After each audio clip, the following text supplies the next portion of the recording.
స్థితప్రజ్ఞ పొందాలంటే శ్రీకృష్ణుడు చెప్పినట్లుగా అభ్యాసము మరియు వైరాగ్యం అవసరం. వైరాగ్యంలో దానం మరియు తపస్సులు అంతర్భాగాలు.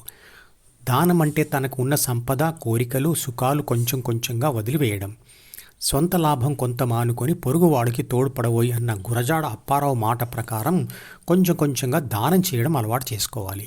దీనివలన ఎదుటివారికి జరిగే మేలు కంటే తనకే ఎక్కువ లాభం కలుగుతుంది. అవినీతి మార్గంలో సంపాదించిన డబ్బు దానం చేయడం, తాను చేసిన అవినీతిలో దేవుడిని కూడా భాగస్వామిగా చేసుకోవడం కోసం చేసే ప్రయత్నం మాత్రమే. అలాగే అప్పు చేసి లేదా అడుక్కొని లేదా బలవంతంగా చందాలు వసూలు చేసి అన్నదానం చేయడం, ఇతరుల పూలతో, పూజా సామాగ్రితో పూజలు చేయడం వైరాగ్యానికి సంకేతం కాదు.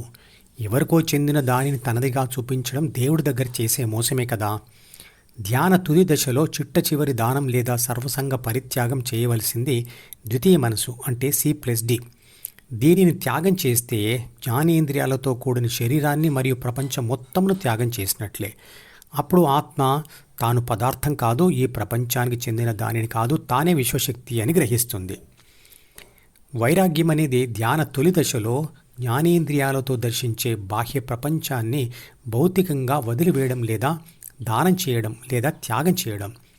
ఇలా ప్రాపంచిక వ్యవహారాలు చేస్తున్నప్పుడే ప్రాపంచిక సమాచారాన్ని తిరస్కరించడమును తపస్సు అంటారు. దీనివలన ప్రాథమిక మనసును చదివి అహంభావంను పొందిన ఆత్మ అంటే ABC కొత్త కోరికలు సృష్టించలేదు. అభ్యాసం అనేది D అంటే జ్ఞాపకాల పుస్తకంలో చేరిన గత ప్రాపంచిక సమాచారంను మరియు దానిని బేస్ చేసుకొని ABC సృష్టించిన కోరికలను వదిలించుకునే ప్రయత్నం. ఇది ధ్యాస మళ్లింపు పద్ధతిలో ప్రాపంచిక ఆత్మ యొక్క ధ్యాసను D నుండి మళ్లించి శ్వాస మీద లేదా స్పర్శ మీద ధ్యాస పెట్టడం. ఈ రెండిటి వల్ల చిట్ట చివరిగా ఆత్మ ప్రాథమిక మనసును మరియు ద్వితీయ మనసును విడిచి హృదయం లోపలే స్థిరపడిపోతుంది. అంటే మనిషి బయట ప్రపంచాన్ని తపస్సు మరియు దానాలతో మరియు లోపలి మానసిక ప్రపంచాన్ని అభ్యాసంతో వదిలేస్తే శుద్ధ శక్తి స్వరూపం అంటే పరమాత్మ అవుతాడు. ధ్యానం మొదలుపెట్టగానే కొద్ది కాలంలోనే దృశ్య మానసిక ప్రపంచాలను వదిలేసి స్థితప్రజ్ఞ తెచ్చుకోవడం సాధ్యం కాదు. దశాబ్దాల సాధన అవసరం. ఆత్మ చాలా నెమ్మదిగా పరిణతి చెందుతుంది. భగవద్గీత 13వ అధ్యాయం నుండి 18 వరకు శరీర అంతర్భాగాల వర్ణన ఉంటుంది. ఈ లోపలి ప్రపంచం మనకు కనబడదు కాబట్టి అది అర్థం చేసుకోవడం కొంచెం కఠినంగా ఉండవచ్చు.